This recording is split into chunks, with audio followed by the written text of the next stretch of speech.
Le diabète est un groupe de maladies métaboliques caractérisé par un taux élevé de glucose ou de sucre dans le sang, appelé hyperglycémie. Cela se produit soit en raison d'une production insuffisante d'insuline, une hormone produite par le pancréas, soit à cause de la résistance des cellules à l'insuline. L'insuline est essentielle pour permettre au glucose d'entrer dans les cellules et d'être utilisé comme source d'énergie. Le diabète est un problème de santé publique majeur, en particulier le diabète de type 2, qui est étroitement lié à l'obésité et au mode de vie moderne. En 2025, l'Organisation mondiale de la santé, OMS, et les données provenant d'autres études estiment que le diabète continuera d'être un problème de santé majeur à l'échelle mondiale, avec des tendances inquiétantes. Les découvertes récentes sur le diabète en 2025 se concentrent principalement sur de nouvelles approches thérapeutiques, des avancées technologiques et une meilleure compréhension des mécanismes sous-jacents de la maladie. Quelles sont les causes du diabète? Diabète de type 1, c'est une maladie auto-immune où le système immunitaire attaque et détruit les cellules bêta dans le pancréas, responsable de la production d'insuline. Cela entraîne un manque d'insuline. Diabète de type 2, il résulte d'une combinaison de résistance à l'insuline, les cellules n'utilisent pas correctement l'insuline, et d'une défaillance progressive des cellules bêta du pancréas à produire suffisamment d'insuline. Les facteurs génétiques, l'obésité, un mode de vie sédentaire et l'alimentation jouent un rôle central dans son développement. Diabète gestationnel, pendant la grossesse, certaines hormones peuvent rendre les cellules moins sensibles à l'insuline. Cela peut entraîner une hyperglycémie transitoire, mais le diabète gestationnel peut aussi augmenter le risque de diabète de type 2 plus tard dans la vie. Autre cause, le diabète peut aussi être secondaire à d'autres pathologies, comme des maladies endocriniennes, exemple, syndrome de Cushing, des infections, des troubles génétiques, exemple, le diabète maudit, ou l'usage de certains médicaments, exemple, corticoïdes. Quels sont les facteurs de risque du diabète? L'obésité. L'obésité est un des principaux moteurs de l'augmentation du diabète de type 2. Selon l'OMS, en 2025, la moitié des adultes dans certains pays développés pourraient être obèses, ce qui augmentera proportionnellement le nombre de diabétiques. Le vieillissement de la population. Le vieillissement démographique dans les pays développés et le nombre croissant de personnes âgées dans le monde contribuent à l'augmentation du diabète, car le risque de développer la maladie augmente avec l'âge. Le mode de vie sédentaire et alimentation non équilibrée. Le mode de vie urbain, la réduction de l'activité physique et une alimentation riche en sucre et graisse, en particulier dans les pays en développement, sont des facteurs de risque importants. Comment faire le diagnostic du diabète? Le diagnostic du diabète repose sur la mesure des niveaux de glucose sanguin, en particulier la glycémie à jeûne. Un taux de glucose à jeûne supérieur ou égal à 1,26 g par litre, soit 7 mmol par litre, à 2 reprises suggère un diabète. Le test de tolérance au glucose oral, HGPO. On administre une boisson sucrée au patient et on mesure sa glycémie 2 heures après ingestion.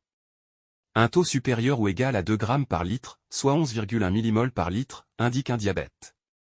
HbA1c, hémoglobine glyquée, ce test mesure la moyenne des taux de glucose sanguin au cours des 2 à 3 derniers mois. Un taux des HbA1c supérieur ou égal à 6,5% est diagnostic de diabète. Le diagnostic de diabète gestationnel se fait par un test de tolérance au glucose entre la 24e et la 28e semaine de grossesse. Les complications possibles du diabète. Le diabète, s'il n'est pas bien contrôlé, peut entraîner de nombreuses complications graves qui affectent divers organes et systèmes du corps. Ces complications peuvent être aiguës ou chroniques, et elles varient selon le type de diabète, type 1, type 2, ou gestationnel, ainsi que selon la durée et la gestion du diabète. Voici les principales complications possibles du diabète. 1. Complications à long terme, chroniques. Les complications chroniques du diabète surviennent généralement après plusieurs années de mauvaise gestion de la glycémie. Elles sont liées à des niveaux de glucose constamment élevés, ce qui peut endommager les vaisseaux sanguins et les nerfs. Ces complications peuvent toucher plusieurs organes vitaux. Un problème cardiovasculaire. Maladies cardiaques. Les personnes diabétiques ont un risque accru de développer des maladies cardiaques, telles que l'infarctus du myocarde, l'insuffisance cardiaque et les angines de poitrine. L'hyperglycémie endommage les vaisseaux sanguins, ce qui peut provoquer l'athérosclérose, durcissement des artères, augmentant ainsi le risque de crise cardiaque et d'accident vasculaire cérébral, AVC. Hypertension. L'hypertension artérielle est courante chez les personnes diabétiques et peut aggraver les risques cardiovasculaires et rénaux. Problèmes rénaux ou néphropathie diabétique. Les reins peuvent être endommagés par l'excès de glucose dans le sang, ce qui peut entraîner une insuffisance rénale. À un stade avancé, cela peut nécessiter une dialyse ou une greffe de rein. Les signes de néphropathie diabétique incluent des protéines dans l'urine et une pression artérielle élevée. Dommages aux nerfs ou neuropathie diabétique. La neuropathie périphérique, l'hyperglycémie prolongée peut endommager les nerfs, en particulier ceux des jambes et des pieds. Cela peut entraîner des douleurs, des picotements, des engourdissements et une perte de sensation, ce qui rend difficile la détection des blessures ou des infections. La neuropathie autonome, cette forme de neuropathie affecte les nerfs qui contrôlent les fonctions automatiques du corps, comme la digestion, le cœur et la vessie. Elle peut entraîner des problèmes tels que des troubles digestifs, gastroparésie, des changements de pression artérielle, et des problèmes de miction. 1.4 Problèmes oculaires ou rétinopathie diabétique. L'hyperglycémie peut endommager les vaisseaux sanguins rétiniens, ce qui peut entraîner une rétinopathie diabétique.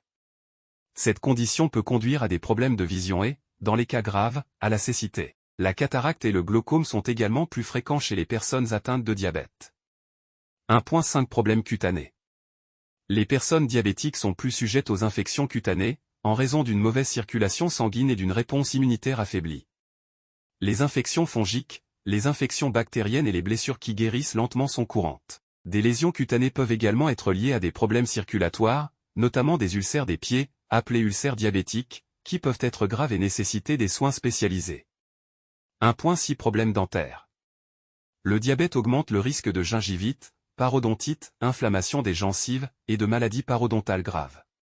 Cela est dû à la mauvaise circulation sanguine et à une capacité réduite de lutte contre les infections. 2. Complications aiguës. Les complications aiguës du diabète se produisent généralement rapidement et peuvent être fatales si elles ne sont pas traitées immédiatement. Ces complications sont souvent liées à des fluctuations sévères de la glycémie. 2.1 Hypoglycémie ou baisse de la glycémie.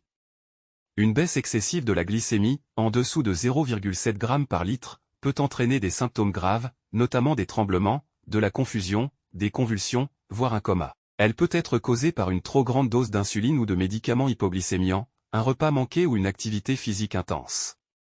2.2 Hyperglycémie ou augmentation de la glycémie.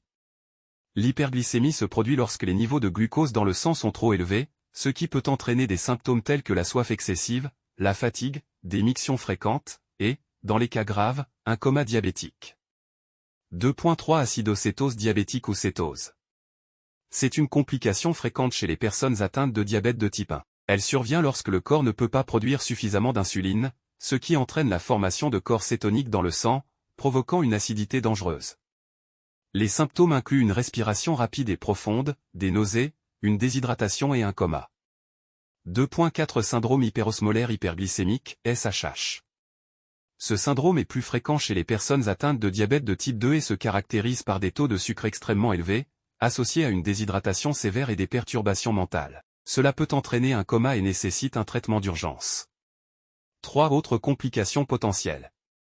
Dysfonction sexuelle. Les hommes diabétiques peuvent éprouver des difficultés à avoir ou maintenir une érection, dysfonction érectile, tandis que les femmes peuvent souffrir de sécheresse vaginale et de diminution du désir sexuel. Complications pendant la grossesse. Le diabète mal contrôlé pendant la grossesse peut entraîner des complications, telles que le diabète gestationnel, une naissance prématurée, un bébé trop lourd ou macrosomie, et un risque plus élevé de malformation congénitale. Traitement. Le traitement du diabète vise principalement à contrôler la glycémie et à prévenir les complications à court et long terme. Le traitement dépend du type de diabète, type 1, type 2 ou gestationnel, de la gravité de la maladie, ainsi que des caractéristiques individuelles du patient. Voici un aperçu des différentes approches thérapeutiques utilisées pour traiter le diabète. 1. Traitement du diabète de type 1. Le diabète de type 1 est une maladie auto-immune dans laquelle le corps ne produit plus d'insuline. Les patients doivent donc prendre de l'insuline de manière régulière pour contrôler leur glycémie. 1.1 Insulinothérapie. Insuline injectable. Les personnes atteintes de diabète de type 1 doivent recevoir de l'insuline exogène, soit par injection sous-cutanée, soit par pompe à insuline. L'insuline est administrée sous différentes formes, rapide, action rapide, intermédiaire et longue durée. Pompe à insuline, un appareil portable qui délivre une quantité d'insuline continue, basale, et des bolus supplémentaires en fonction des repas et de l'activité physique. Injection multiple quotidienne, IMC, un schéma commun qui consiste à injecter de l'insuline à action rapide avant les repas et de l'insuline à action prolongée une fois par jour pour couvrir les besoins de base. 1.2 Surveillance de la glycémie. Mesure quotidienne, les patients doivent mesurer régulièrement leur glycémie à l'aide d'un glucomètre pour s'assurer que leur niveau reste dans la plage cible. Cela permet de détecter d'éventuelles hypoglycémies ou hyperglycémies. Système de surveillance continue de la glycémie, CGM, ces dispositifs mesurent en continu la glycémie et alertent le patient en cas de fluctuations importantes, permettant un meilleur contrôle. 1.3 Alimentation et activité physique. Un régime alimentaire équilibré, comprenant une gestion des glucides, est essentiel pour maintenir un bon contrôle de la glycémie. L'exercice physique régulier aide à améliorer la sensibilité à l'insuline, à réduire la glycémie et à prévenir les complications. 1.4 Éducation thérapeutique. Les patients atteints de diabète de type 1 bénéficient souvent d'une éducation spécialisée pour apprendre à ajuster leur insuline en fonction de leur alimentation, de leur activité physique et de leurs résultats de glycémie. 2. Traitement du diabète de type 2. Le diabète de type 2 est une maladie chronique où le corps devient résistant à l'insuline ou ne produit pas suffisamment d'insuline pour maintenir une glycémie normale. Le traitement du diabète de type 2 comprend généralement plusieurs approches combinées. 2.1 Modification du mode de vie. A. Alimentation équilibrée. Réduire la consommation de sucre rapide et de glucides raffinés, limiter les aliments à indice glycémique élevé, pain blanc, pâtisserie, boissons sucrées, etc., pour éviter les pics de glycémie. Privilégier les glucides complexes, consommer des légumes, des céréales complètes, riz complet, pain complet, des légumineuses, qui libèrent lentement leur énergie. Augmenter les fibres alimentaires. Les fibres ralentissent l'absorption des glucides et aident à réguler la glycémie.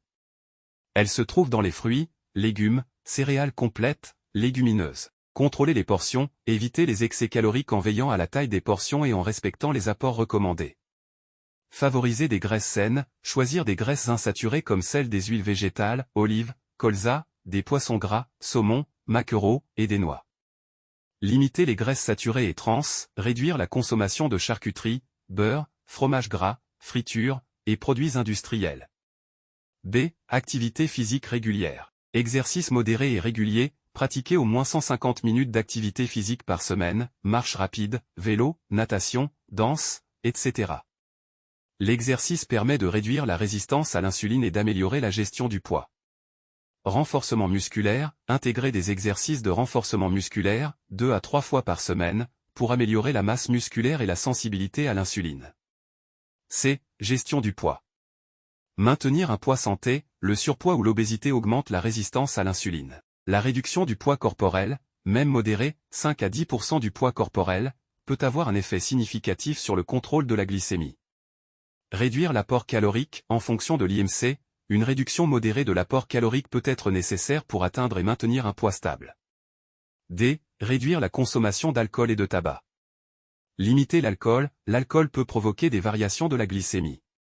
Il est conseillé de consommer avec modération, si autorisé par le médecin. Arrêter de fumer, le tabagisme aggrave les risques de complications liées au diabète, notamment cardiovasculaires et pulmonaires. 2.2 Médicaments. Médicaments oraux, plusieurs classes de médicaments sont disponibles pour traiter le diabète de type 2. Les plus courants sont la metformine, un médicament de première ligne qui améliore la sensibilité à l'insuline et réduit la production de glucose par le foie. La sulfonylurée, stimule la production d'insuline par le pancréas. L'inhibiteur du SGLT2, sodium glucose cotransporté E2, aide à éliminer l'excès de glucose par les reins. L'agoniste du GLP-1, améliore la production d'insuline en réponse au repas et ralentissent la vidange gastrique.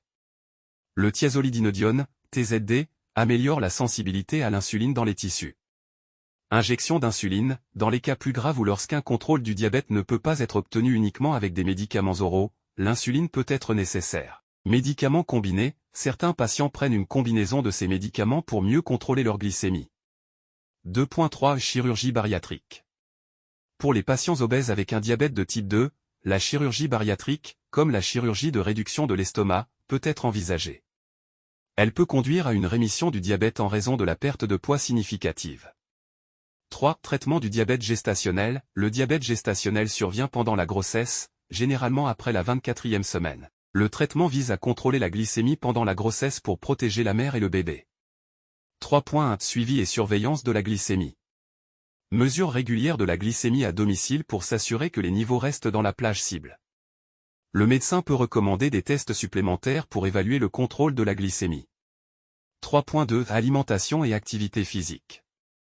Une alimentation saine et équilibrée, ainsi qu'une activité physique modérée, sont essentielles pour maintenir une glycémie normale. 3.3 Insuline et médicaments. Si les modifications du mode de vie ne suffisent pas, des injections d'insuline peuvent être prescrites.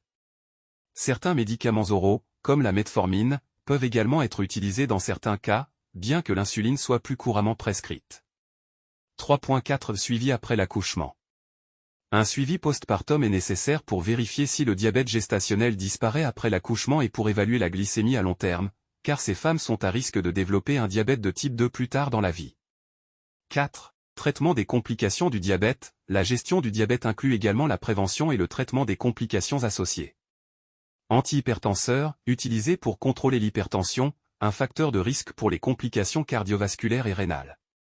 Médicaments pour le cholestérol, les statines peuvent être prescrites pour réduire le cholestérol et prévenir les maladies cardiovasculaires.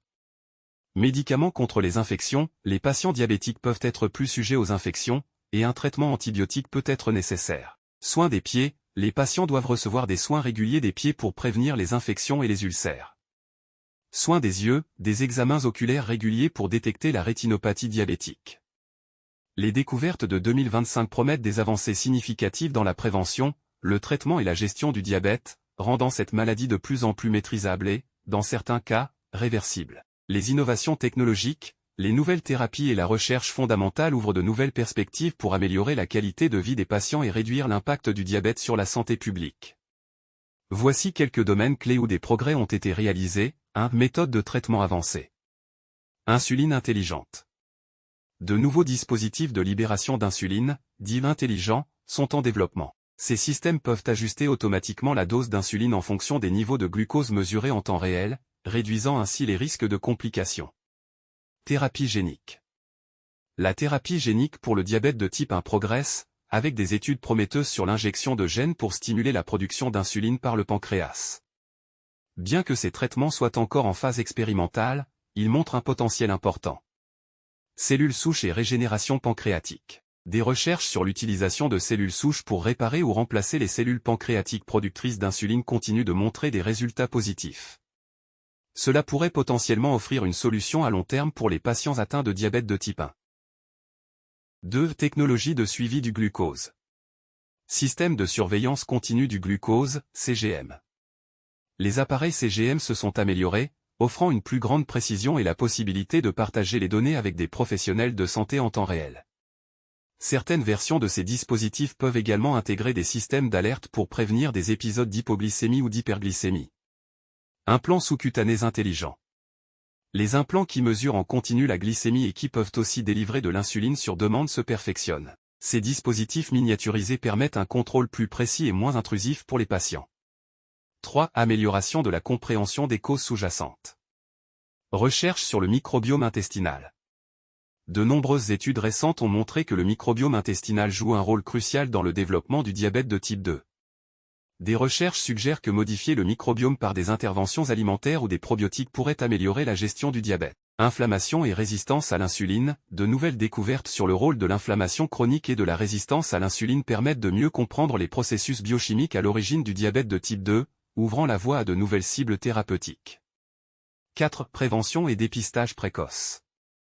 Tests génétiques et biomarqueurs. Les progrès en génétique permettent de mieux identifier les personnes à haut risque de développer un diabète de type 2 grâce à des tests plus précis basés sur les variations génétiques. L'identification précoce permet de mettre en place des mesures de prévention avant l'apparition de la maladie. Applications mobiles et intelligence artificielle, IA. Des applications alimentées par l'IA sont désormais utilisées pour prédire le risque de diabète et surveiller les comportements alimentaires et l'activité physique des utilisateurs. Ces outils peuvent aider à ajuster les habitudes de vie avant que le diabète ne se manifeste pleinement.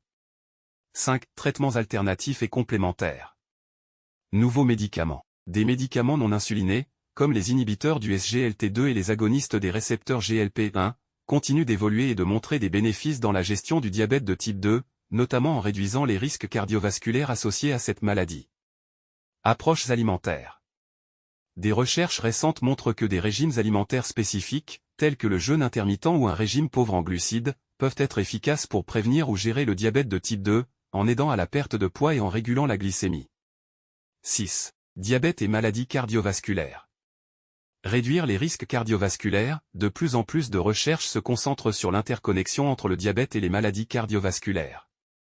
Des traitements combinés qui abordent simultanément ces deux aspects de la santé se multiplient, apportant une meilleure prise en charge globale. Répartition géographique du diabète en 2025. Régions à forte prévalence. Asie, des pays comme la Chine, l'Inde et les Philippines devraient continuer d'être des zones de forte prévalence en raison de l'urbanisation rapide, de l'alimentation riche et du vieillissement de la population.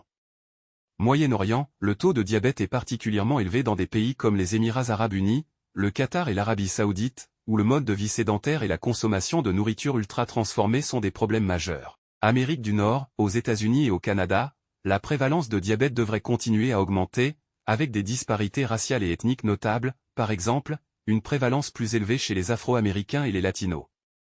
Conclusion.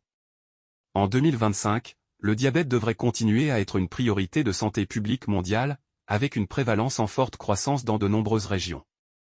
Les facteurs clés à l'origine de cette épidémie sont l'urbanisation, l'obésité, un mode de vie sédentaire, et des habitudes alimentaires inadaptées. La prévention, le diagnostic précoce, et la gestion efficace du diabète seront cruciaux pour limiter les effets dévastateurs de cette maladie et ses complications à l'échelle mondiale.